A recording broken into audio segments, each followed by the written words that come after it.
사도신경으로 우리의 신앙을 고백하겠습니다. 나는 전능하신 아버지 하나님, 천지의 창조주를 믿습니다. 나는 그의 유일하신 아들, 우리 주 예수 그리스도를 믿습니다. 그는 성령으로 잉태되어 동정녀 마리아에게서 나시고 본디오 빌라도에게 고난을 받아 십자가에 못 박혀 죽으시고 장사된 지 사흘 만에 죽은 자 가운데서 다시 살아나셨으며 하늘에 오르시어 전능하신 아버지 하나님 우편에 앉아 계시다가 거기로부터 살아있는 자와 죽은 자를 심판하러 오십니다. 나는 성령을 믿으며 거룩한 공교회와 성도의 교제와 죄를 용서받는 것과 몸의 부활과 영생을 믿습니다. 아멘. 찬송가 425장입니다.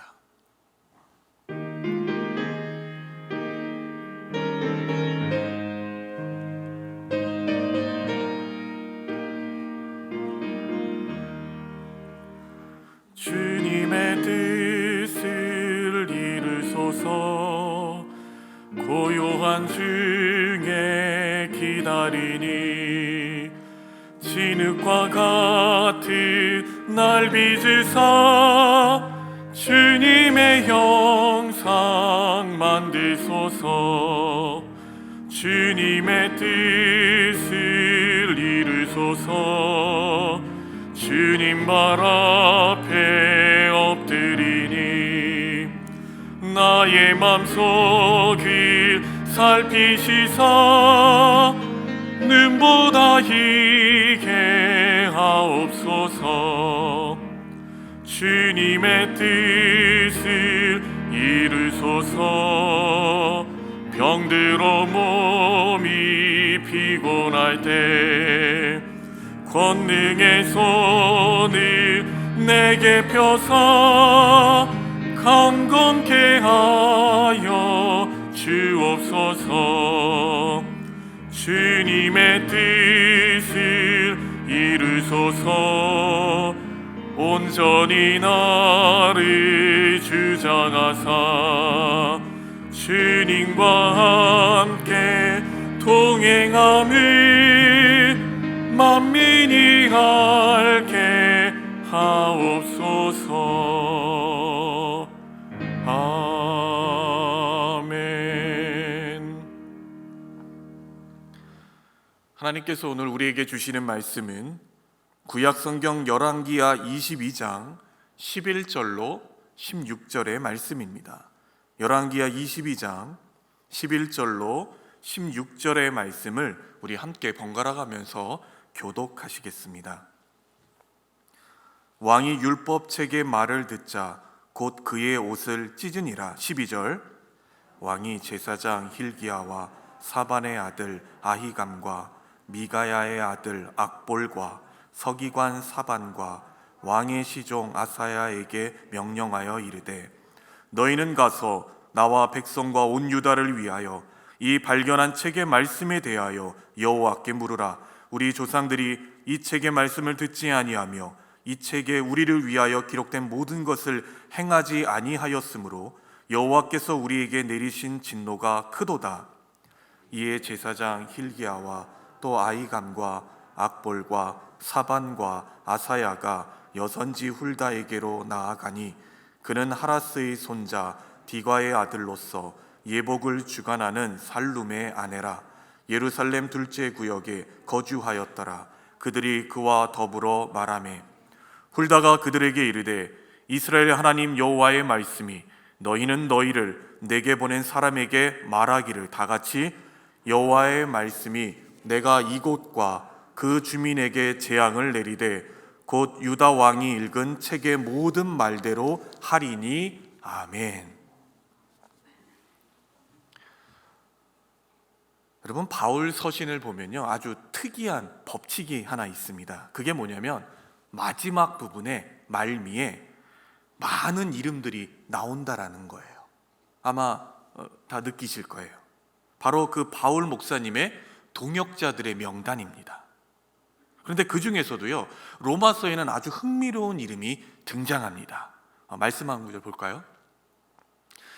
함께 읽겠습니다. 시작. 이 편지를 기록하는 나 더디오도 주 안에서 너희에게 문안하노라.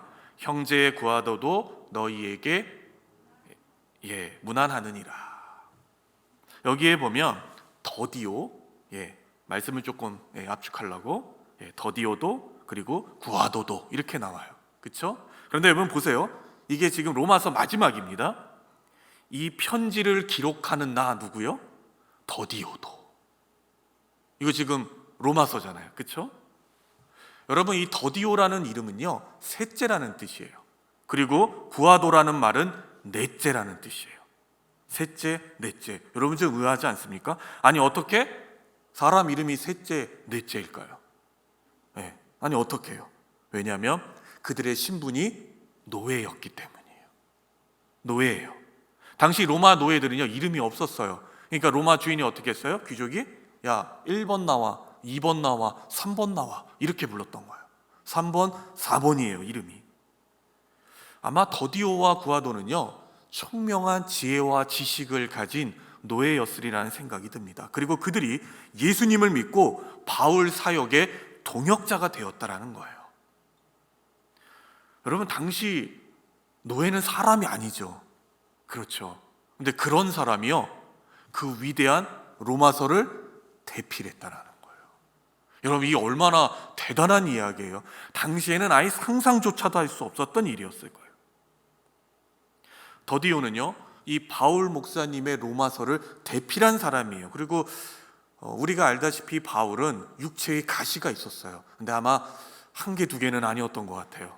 근데 그 중에서도 특히 눈 관련 아주 큰 질병이 계셨던 것 같아요. 그래서 누가 필요했어요? 로마서를 대필할 조력자가 필요했어요. 그래서 누가 썼냐면 그걸 더디오가 썼다라는 겁니다. 더디오는요 정말 이름도 없고 빚도 없이 바울 사역에 함께 동참한 동역자였다라는 거예요. 그 결과 오늘날 우리가 이 로마서를 읽게 되었어요. 여러분 로마서는요 신학적으로도 이야기하면 보물이라고 불려요. 그 깊이가 대단해요. 그리고 많은 목사님들이 교회에 부임하면 가장 많이 설교하는 거 제가 알기엔 60%가 넘는데요 바로 로마서를 읽어요. 그 로마서를 누가 대필했다고요? 셋째라 불리는 노예가 대필했다고요. 여러분 이게 얼마나 대단한 사실입니까? 로마서는 절대 바울 혼자만의 일이 아니었다라는 거예요. 여러분 우리가 하는 모든 사역도 마찬가지라는 거예요. 하나님 나라 사역에는요 독불장군이 있을 수 없어요. 절대로 혼자 할 수 없습니다. 나와 함께하는 동역자들이 있기에 우리가 하나님의 일을 할 수 있다라는 사실입니다. 오늘 우리가 함께 보아야 할 말씀, 또 오늘 소개한 사람도요 오늘 소개할 사람도 이와 비슷한 사람입니다. 자세히 보지 않으면 그냥 스쳐 지나갈 수 있는 사람이에요. 그런데 얼마나 중요한 역할을 했는지 모릅니다. 근데 먼저 그분을 소개하기 전에 그분을 통해서 누가 반짝반짝 빛날 수 있었느냐? 바로 우리가 잘 아는 요시야 왕입니다. 요시야 왕. 남유다 역사에 다윗의 길을 걸었다라고 하는 왕이 3명이 딱 꼽혀요. 누구냐면 여호사밧, 히스기야, 그리고 마지막으로 요시야 왕. 근데 그 중에서도 이 요시야 왕은요 그 중에서도 최고라고 불립니다. 그 중에서도 베스트, 정말 최고라고 불리는 왕입니다. 그는 남유다의 제16대 왕으로 아버지 아몬, 할아버지 므낫세가 무려 57년 동안 뿌려놓은 우상 숭배를요 일거에 척결한 위대한 왕이었어요. 하나님의 사람이고 성군이고 정말 위대한 왕이었다라는 거예요. 그리고 그의 나이 26살 때 우상 숭배로 회파된 성전을요 다시금 복원하기로 해요. 그리고 본격적으로 성전을 수리하기로 결정합니다. 그리고 그의 수하들에게 명령을 하게 됩니다. 이렇게 왕의 명령을 받은 당시 대제사장 hil기야가 있었어요. hil기야가 성전을 곳곳을 다 수리하기에 이르는데 여러분 수리하다가 뭘 발견해요? 율법책을 발견합니다. 율법책을 발견하게 되었어요. 딱 보는 순간, 발견하는 그 순간 이 책이 예사책이 아님을 예감하게 돼요. 이거 보통 책이 아니구나. 그리고 아마 신명기 말씀이었던 것 같아요.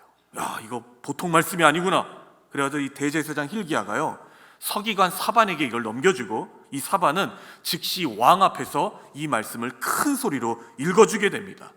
그러자 이 요시야 왕이 어떤 행동을 보여요, 여러분? 우리가 잘 아는 대로 자신의 옷을 찢으면서 하나님 앞에 애통하고 회개하기에 이르게 됩니다. 우리가 너무나도 잘 아는 말씀이죠. 여러분, 오늘 설교는요, 질문이 굉장히 많습니다. 여러분 좀 번거롭지만 이 질문에 따라서 잘 따라와 주셨으면 좋겠어요. 오늘 질문이 많습니다. 근데 여러분, 여기서 하나 질문이 있습니다. 여러분, 어떻게 하나님의 말씀이 헌금함에서 발견됐을까요? 그 발견된 장소가 너무나도 특이했다라는 거예요. 하나님의 말씀이 이게 어떻게 여기서 발견되었을까? 우리 한 구절 볼까요? 말씀 함께 읽겠습니다. 시작. 여호와의 전에 헌금한 돈을 꺼낼 때에 제사장 hil기야가 모세가 전한 여호와의 율법책을 발견하고, 여러분, hil기야가 어디서 발견했다고요? 헌금통에서 발견한 거예요. 아니, 어떻게 헌금통에서 성경을, 하나님의 말씀을 발견했을까요? 하나님의 말씀은 원래 어디 있어야 될까요, 여러분? 원래 어디 있어야 돼요? 네, 하나님의 법궤가 있는 지성소에서 있어야 되잖아요. 그렇죠? 그런데 어쩌다가 헌금함에서 발견됐을까요? 우리야 지금 강단과 헌금함이 굉장히 가까워서 뭐 별 차이 없는 것 같죠. 근데 그렇지 않습니다. 아니, 어떻게 여기서 발견됐을까? 지성소가 아니라 헌금함에서 어떻게 하나님의 말씀이 발견되었을까? 여러분, 참 이상합니다. 우리 PPT 하나 띄워주실까요? 네, 저기 보시면 지성소가 있습니다. 보이시죠? 원래 저곳에 하나님의 말씀이 있어야 돼요. 그렇습니다. 그런데 여러분, 이 성소에는요 3개의 뜰이 있어요. 제사장만 들어갈 수 있는 제사장의 뜰, 이스라엘의 남자들만 들어갈 수 있는 이스라엘의 뜰, 그 다음에 여인의 뜰이라고 해서 모든 유대인들, 이방인들은 오면 죽어요. 유대인들까지만 갈 수 있는 여인의 뜰이 있어요. 성소로 보면 지성소에서 가장 먼 곳이에요. 헌금함이 발견된 곳이. 그 헌금함이 어디 있다고요? 여인의 뜰에 있다라는 거예요. 지성소에 있어야 할 하나님의 말씀이 왜 여인의 뜰 헌금함에서 발견되었을까요? 여러분, 좀 이상하지 않습니까? 아니, 어쩌다가 하나님의 말씀이 저 멀리까지 가게 되었을까요? 우리는 정답은 없지만 미루어 짐작해 볼 수 있다라는 거예요. 여러분, 요시야 왕의 윗세대를 한번 생각해 볼까요? 아버지 아몬과 할아버지 므낫세, 이들은요 성전에다가 우상을 갖다 놓은 사람들이에요. 그러니까 우상 숭배에 아주 찌든 왕들이었어요. 얼마나 아주 그냥 우상 숭배자들이었었어요. 그렇다면 하나님의 말씀이 지성소에 있는 것을 여러분, 과연 그들이 그냥 두었을까요? 특별히 여러분, 신명기 말씀은요, 하나님의 말씀에 순종하면 복을 받고 하나님의 말씀에 불순종하면 뭐예요? 저주받는다라는 말씀이 아주 명확하게 쓰여져 있는 말씀이에요. 그게 바로 신명기 법전이에요. 야, 너희가 우상 숭배하고 너희가 불순종하면 저주받는다? 이 말씀이 기록된 것이 바로 신명기 법전이라고요. 그러니까 그 악한 왕들로 생각해 보면 여러분, 그러지 않았겠어요? 자신들의 입장으로 보면, 여러분 죄송한 표현이지만 소위 재수가 없는 말씀인 거예요. 이게. 얼마나 그래요, 여러분? 그들의 입장으로 볼 때, 아니 그냥 하나님께서 복 주시고 땅에 충만하고 오래 살고 무병장수하고 우리나라식으로는 뭐 용의 꼬리가 될 정도는 뱀의 머리가, 뭐 이런 말씀이 있어야 될 거 아니에요.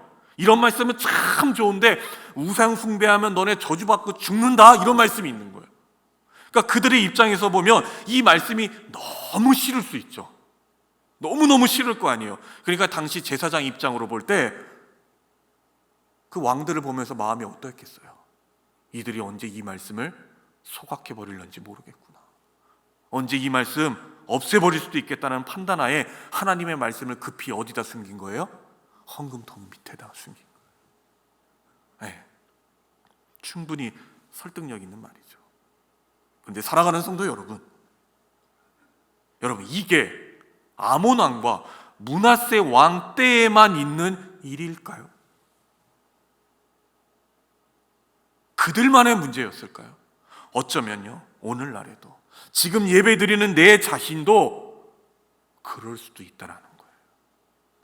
우리는 그래서 스스로 경각심을 가질 필요가 있습니다. 여러분, 그들도 하나님 믿었어요. 므낫세와 아몬 왕이 하나님을 안 믿은 게 아니에요. 우상 숭배를 같이 해서 그런 거예요.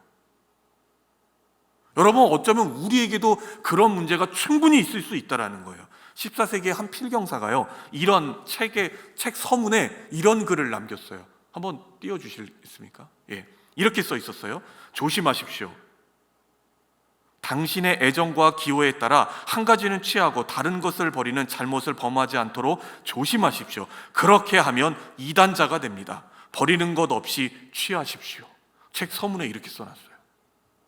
여러분, 14세기의 그 필경사는요, 진리 중에 마음에 드는 부분은 취하고 나머지 부분은 무시하는 경향이 우리 안에 있다라는 걸 알고 있었어요.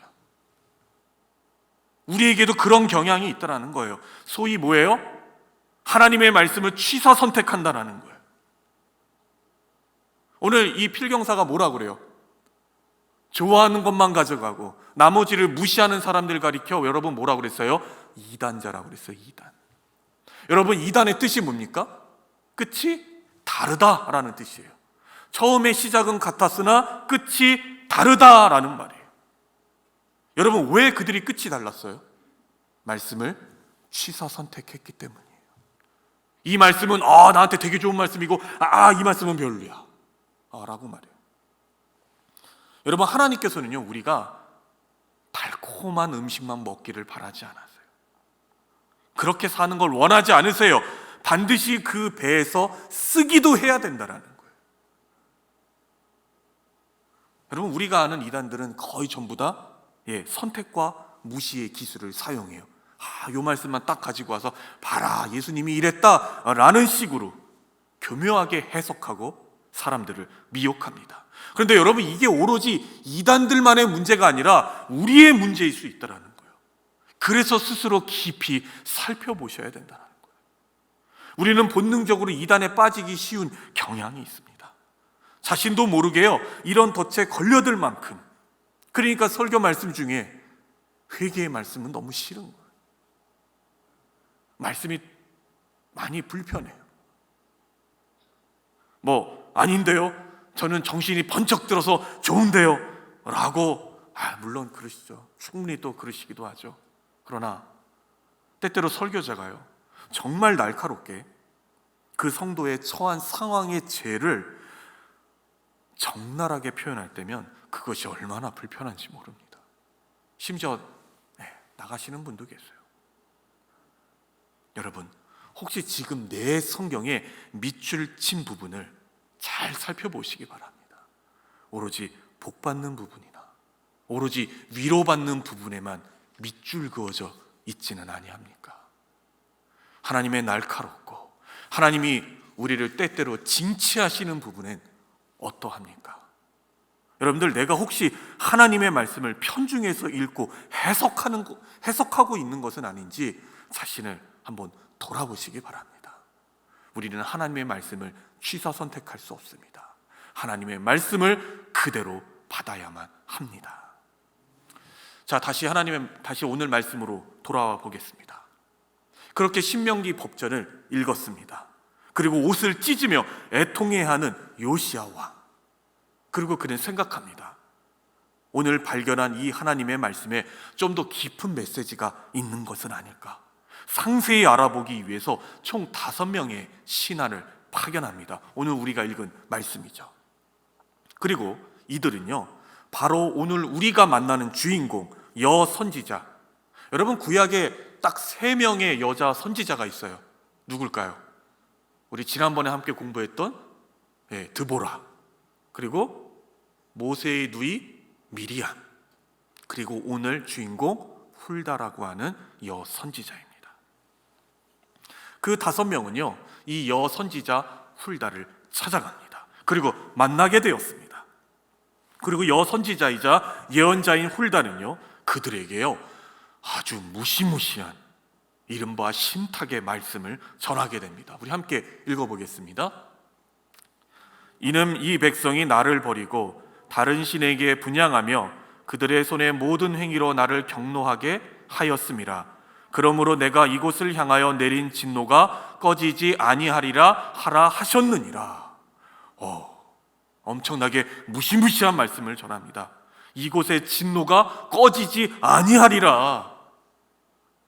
여러분, 여선지자 훌다는요, 너무나도 끔찍하고 너무나도 무시무시한 예언을 하게 됩니다. 요컨대 나라가 망할 거라는 거예요. 여러분, 나라가 망한대요. 5명이 찾아갔더니 우리나라 망한대요. 여러분, 얼마나 이거 기가 막힌 일이에요.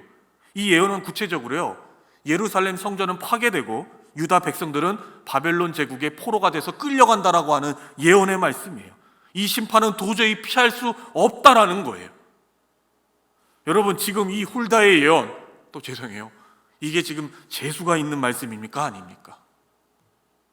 여러분들이 찾아갔는데 우리나라 망한대요. 여러분, 이게 어떻게 다가오시겠어요? 여러분들에게 우리나라가 망한대요. 누가 좋아하겠어요? 누가 좋아하겠어요? 이런 예언을 내놨으니. 근데 여기서 또 질문 하나가 있습니다. 여러분, 요시야 왕, 그리고 왜 궁중 관원들은요, 많은 선지 예언자 중에 하필 훌다를 찾아갔을까요? 왜요? 왜 찾아갔을까요? 여러분, 당시 동시대에 누가 같이 있었냐면요, 여러분들이 너무 잘 아는 사람이에요. 그때 예언자로 누가 있었냐면 예레미야가 있었어요. 네, 그 시대에 예레미야가 있었어요. 완전한 활동의 시기는 아니었지만 이미 유명세를 타고 있었어요. 근데 알다시피 여러분, 예레미야의 별명이 있어요. 여러분, 별명이 뭐예요? 눈물의 선지자죠. 왜냐하면 맨날 우셨어요. 왜요? 틈만 나면 나라가 망한다고 그러셨거든요. 맨날 우셨어요. 나중에 여러분들 예레미야서 또 보시면 아시지만 정말 눈 뜨고 보기가 어려워요. 예레미야는 아무리 옳은 소리를 하고 해도, 하나님의 말씀을 전해도 옥에 갇히고 왕들의 신하들에게 재수 없다며 저게 무슨 하나님의 선지자냐며 멀리해요. 그리고 오히려 아주 달콤한 소리만 하는 잘한다 잘한다 잘한다 하는 그런 거짓 선지자들을 불러가지고 신탁을 받는 장면들을 우리는 보게 됩니다. 그래서 한번 생각해 보는 거예요. 어쩌면 이런 예레미야 말고 조금은 덜한, 그러나 누구에게나 인정을 받았던 여선지자 훌다를 찾아간 것은 아닐까 한번 생각해 보게 됩니다. 그런데 여러분, 오늘 훌다가 어떤 답변을 줘요? 어떤 답변을 줍니까? 여러분, 솔직히 요시야 왕 자신의 옷을 찢었잖아요. 자신도 말씀을 보아하니 이게 달콤한 말씀은 아닐 것 같아요. 뭔가 비관적이고, 이거 조금, 그래도 여러분, 그 마음속 한구석엔 조금은 덜한 말씀의 해석을 받기 원하지 아니했을까요? 그래서 조금 더 부드러운 해석, 율법책에 적힌 말씀이 아무래도 낙관적이기보다는 심판적으로 흐를 것 같으니까 좀 여성 예언자를 찾아가면 좀 부드럽지 않을까? 라고 기대했다면 이건 착각 중에 착각이었습니다. 그 계산은 완전히 착오였어요. 훌다의 예언은 예레미야 못지않게 얄짤없이 멸망과 저주를 선포합니다.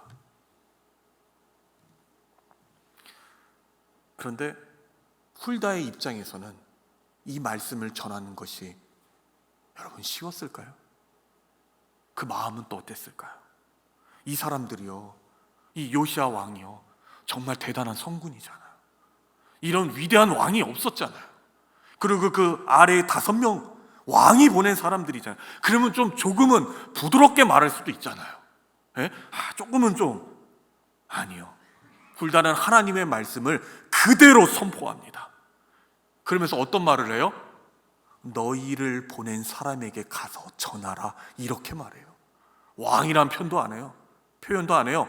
너희를 보낸 사람에게 가서 전하라 라고 하면서 이제 나라가 망합니다 라고 선포합니다. 심판을 받고 멸망받게 될 거라고 선포합니다. 여러분, 훌다 선지자는요, 하나님의 기록된 말씀을요, 오늘과 다가오는 시대를 향해 가감없이 전한 하나님의 사람이었습니다. 여러분, 그녀가 있었기에 요시야 왕은 더욱더 과감하게 하나님의 말씀대로 종교개혁을 할 수 있었습니다. 그녀가 있었기 때문에. 그렇구나. 우리가 하나님께 정말로 잘못했구나, 우리가 우상숭배했구나, 하나님 용서하여 주옵소서, 하나님께 회개하는 거예요. 요시야 왕이 철저히 했어요. 하나님 앞에 눈물 흘리며 회개했어요. 그러니까 급기야 하나님께서 어떻게 하셨어요? 그 심판의 시간을 미루셨어요. 내가 너 때에는 보지 않게 하리라. 요시야 왕은 그 심판을 보지 못했어요.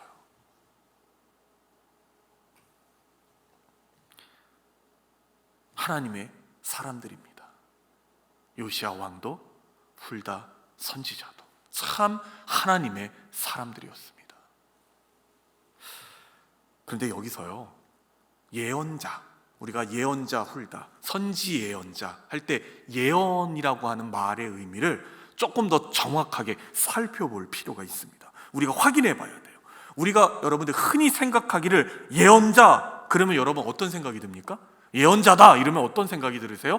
장래에 어떤 일이 벌어질 거라고 마치 점쟁이처럼 말하는 사람이라고 생각합니다. 그렇죠?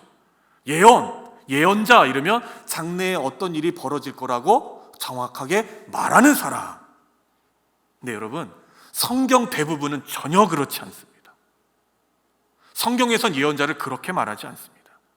심지어 여러분, 예언에는요 이런 경우도 있어요. 예언에는 몇 가지가 있는데 심지어 이런 경우도 있어요.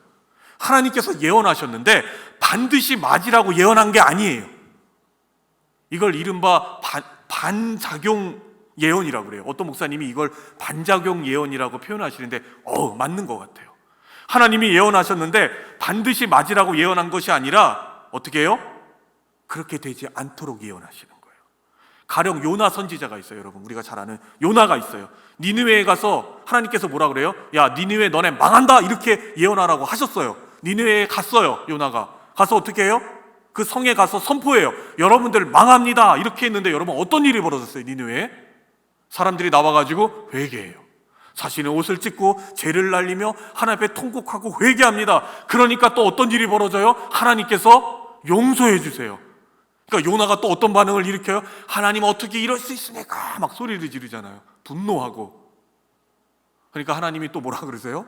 요나서 4장에 아주 유명한 구약에서 반드시 외워야 할 구절, 여러분들이 집에 가서 꼭 찾아서 읽어보시기 바랍니다. 요나서 4장 마지막 절들이. 네. 여러분, 근데 온통 성경의 예언을 마치 점쟁이식으로 미래의 일을 맞춰본다는 식으로 생각하고 해석하는 사람들이 있어요.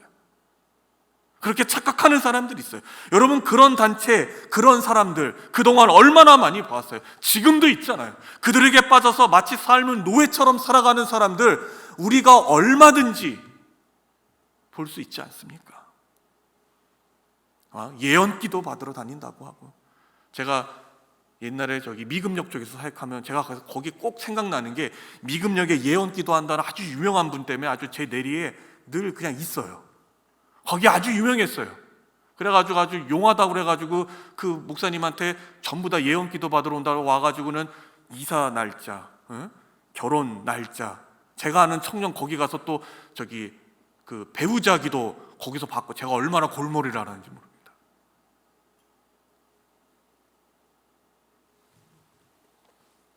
여러분,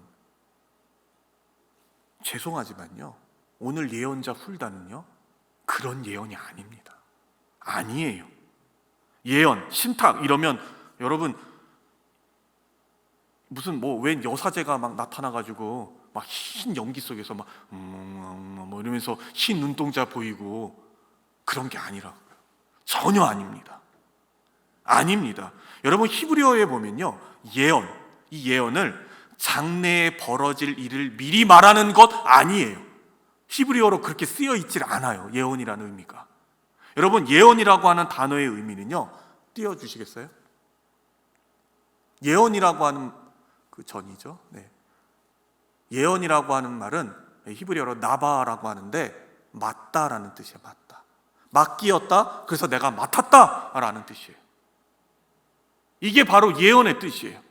장래의 일을 논하다라는 말이 아니에요. 미리 말하다가 아니에요. 뭐예요? 맞다라는 뜻이에요. 맞다, 맡았다 라는 뜻이에요. 여러분, 훌다는 분명히 하나님께서 전해주신 하나님의 말씀을 어떻게 한 사람이에요? 맡은 사람이라는 거예요. 그리고 그것을 분명하게 백성들에게 전했습니다. 여러분, 그것이 하나님의 말씀을 맡은 자, 예언자의 사명이었다라는 겁니다. 예언자는요, 하나님의 말씀을 잘 듣고 어떻게 맡았다가 하나님이 말씀하라고 말하시는 그때에 가감없이 그대로 주저함 없이 분명히 말하는 사람을 가리킨다는 뜻이에요. 자신의 유불리를 따져서 감추거나 숨기거나 왜곡하는 게 아니에요.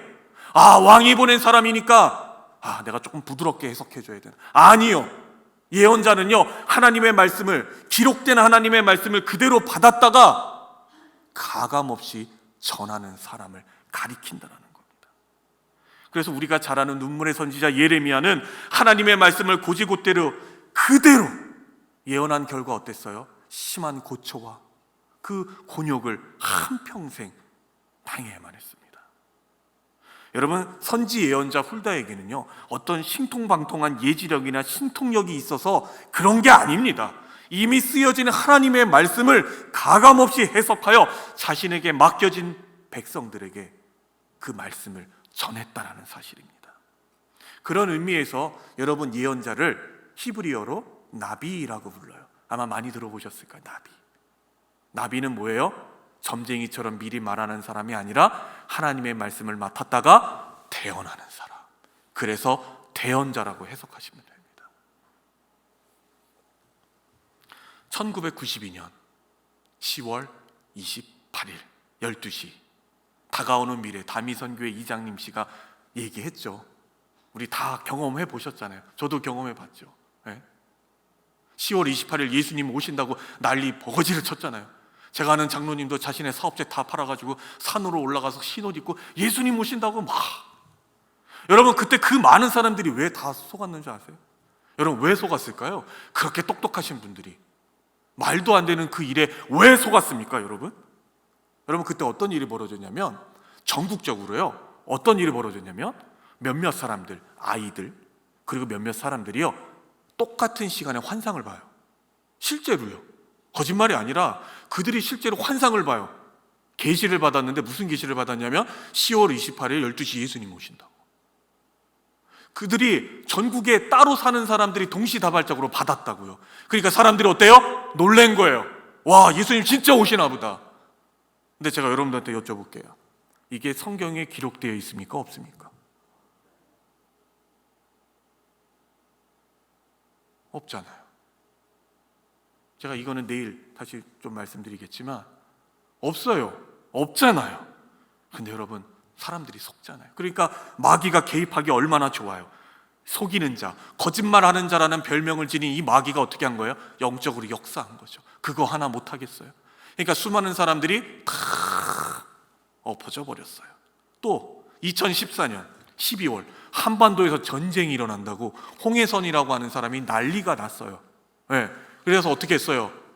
거기 추종자들이 일어나가지고 뭐 노래를 부르고 동영상을 만들고 거기에 또 다 넘어갔어요. 또 그 비슷한 교리를 지닌 어떤 또 단체도 있어요. 그래가지고 어디 가면 살 수 있대요? 우리나라 망하니까 피지 가면 살 수 있다고 그래가지고 전부 다 피지로 넘어가요. 그것이 알고 싶다에 나올 정도였었어요. 지금도 거기 살고 있어요. 노예처럼 살아가요. 사랑하는 성도 여러분, 잘 들으시기 바랍니다. 여러분, 성경의 예언은 요한이 기록한 계시록으로 이미 종료되었습니다. 이제 그 어느 누구도 하나님의 직통 계시를 받았다면서 미래의 일을 날짜와 시간까지 찍어서 예언한다. 여러분, 들을 가치가 없더라는 거예요. 하나님의 예언은 이미 어떻게 해요? 실현되었어요. 이미 예수님께서 말씀하셨어요. 그대로 앞으로 다 진행될 겁니다. 물론 개인적인 은혜 체험들이 있을 수 있을 거예요. 환상도 보실 수 있어요. 그거를 뭐라고 하는 게 아니라 여러분, 마치 점쟁이식으로 예언을 한다고 하면서 몇 날 몇 시 여러분, 그거에 기울이지 마십시오. 특히 지금 나라가 어렵고 전국이 어렵고 코로나 이 시기에 미혹하는 자들이 굉장히 많이 나온 것 같습니다. 여러분, 깨어 계시기 바랍니다. 오늘 예언자 훌다처럼 예언은 하나님의 말씀을 맡은 자가 이미 기록된 하나님의 말씀으로 현재를 세우고 미래를 그 말씀 위에 서도록 돕는 자들입니다. 여러분, 목사는 무당이 아닙니다. 선교사님도 무당이 아닙니다. 이른바 목사 무당 찾아다니지 마십시오. 요시야 왕은 종교개혁을 단행하고 이스라엘의 우상을 회파하고 하나님의 예배와 성전을 복원할 수 있었습니다. 누구를 통해서요? 오늘 훌다의 이 예언을 통해서 말입니다. 하나님의 예언을 통해서 남유다를 살릴 수 있었어요. 물론 나중에 가긴 가지만 그러나 다시금 돌아오는 소망의 말씀을 거기서 얻을 수 있었습니다. 여러분, 오늘 훌다는요, 잘 보이지 않지만 자세히 보면 우리는 잘 알 수 없는 사람이었지만 분명 남유다는 하나님의 나라를, 이 그녀를 통해서 이 남유다가 하나님의 나라를 반짝반짝 보이게 했던 위대한 하나님의 사람이었다라는 겁니다. 그녀가 있었기에 요시야 왕도 더 크게 빛날 수 있었습니다. 이제 말씀 마치겠습니다. 하나님의 나라는 내가 아니라 우리가 빛나게 합니다. 그리고 그 토대는 우리가 얼마나 하나님의 말씀을 바르게 읽고 내 삶에서 어떻게 적용하며 해석하느냐입니다. 오늘 훌다와 같이 바르게 하나님의 말씀을 예언하는 그리스도인들이 나타나기를 소망하고 기도합니다. 기도하겠습니다. 작은 자의 작은 일도 기억하시는 하나님, 세상은 크다고 평가하는 자들만 기억하고 기록합니다. 그러나 하나님은 묵묵히 자기 일의 사명을 다하는 자들을 기억하시는 주님이십니다. 이런 하나님이 내 아버지이심을 감사합니다. 오늘도 우리에게 주어진 일들, 그것이 크던 작던 최선을 다하며 감사하며 살게 하여 주옵소서. 아울러 훌다와 같이 하나님의 말씀을 맡아 그것을 내 삶에 가감없이 실천하며 적용하며 주변의 작은 자들을 더욱 사랑하는 우리 되게 하여 주시옵소서. 예수님의 이름으로 기도드리옵나이다. 아멘. 하늘에 계신 우리 아버지, 아버지의 이름을 거룩하게 하시며 아버지의 나라가 오게 하시며 아버지의 뜻이 하늘에서와 같이 땅에서도 이루어지게 하소서. 오늘 우리에게 일용할 양식을 주시고 우리가 우리에게 잘못한 사람을 용서하여 준 것 같이 우리 죄를 용서하여 주시고 우리를 시험에 빠지지 않게 하시고 악에서 구하소서. 나라와 권능과 영광이 영원히 아버지의 것입니다. 아멘.